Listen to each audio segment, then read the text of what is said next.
Hello everyone and welcome to another video. Now here we are back in Oblivion. This is the original, of course, not the remastered release. I've put many hours into this over the years, but like most things in my life, I never finished it.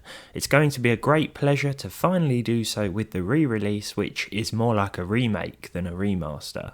Today we're focusing on performance and how the newly released version compares to the legendary OG title that many of us have pumped so many hours into over the years.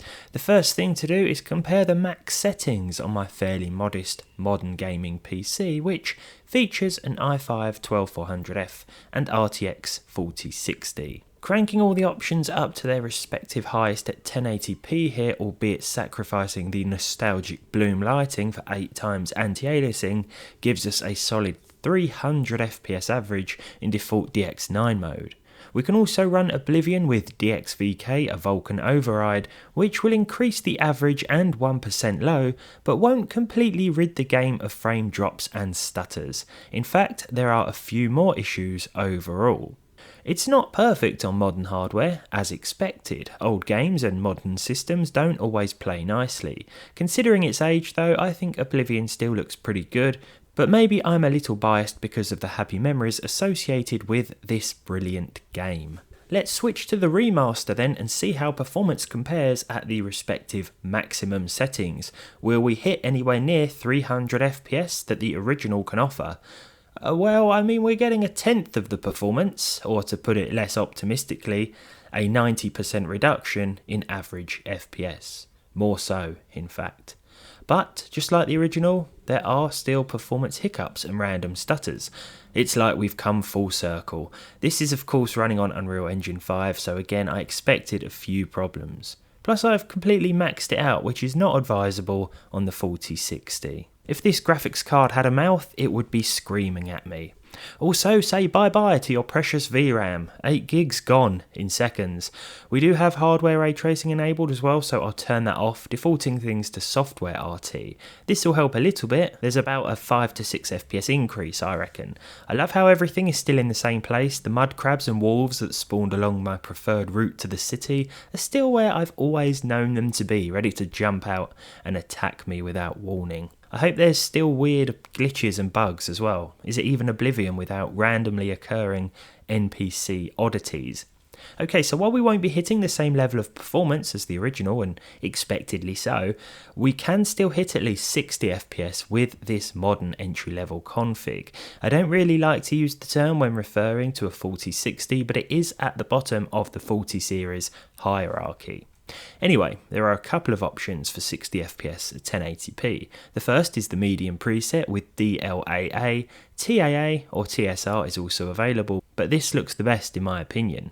This will give us a 60 FPS average, just over by the looks of it, but the percentile lows do leave a lot to be desired. The game actually froze briefly when I was running this benchmark, but I thought I'd leave it in as a sort of worst case scenario sort of thing.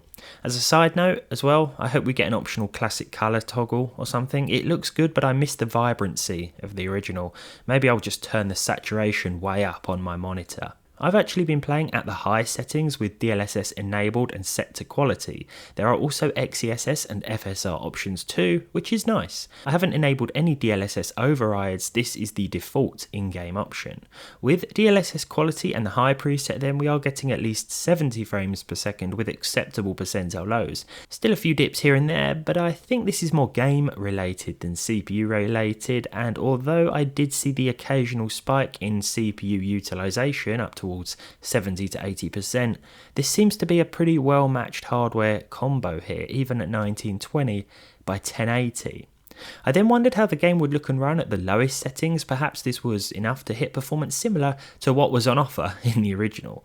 Of course it isn't. Sticking everything at low, or its respective lowest along with DLSS Ultra Performance, boosted our FPS up to over 100, but this is not worth the visual sacrifice.